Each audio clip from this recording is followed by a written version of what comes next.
রামকৃষ্ণ কথামৃত। শ্রী শ্রী ঠাকুর এবং কৃষ্ণকেশর এরেদার ঘাটে সাধু দেখতে যাবেন। এই কথা হলধারীকে বললেন, তিনি যাবেন কি না।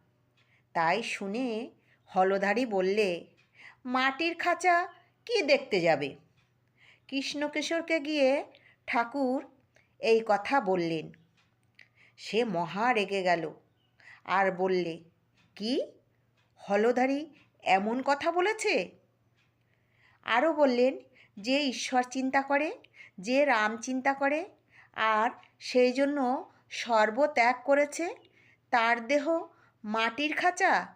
সে জানে না যে ভক্তের দেহ চিন্ময়।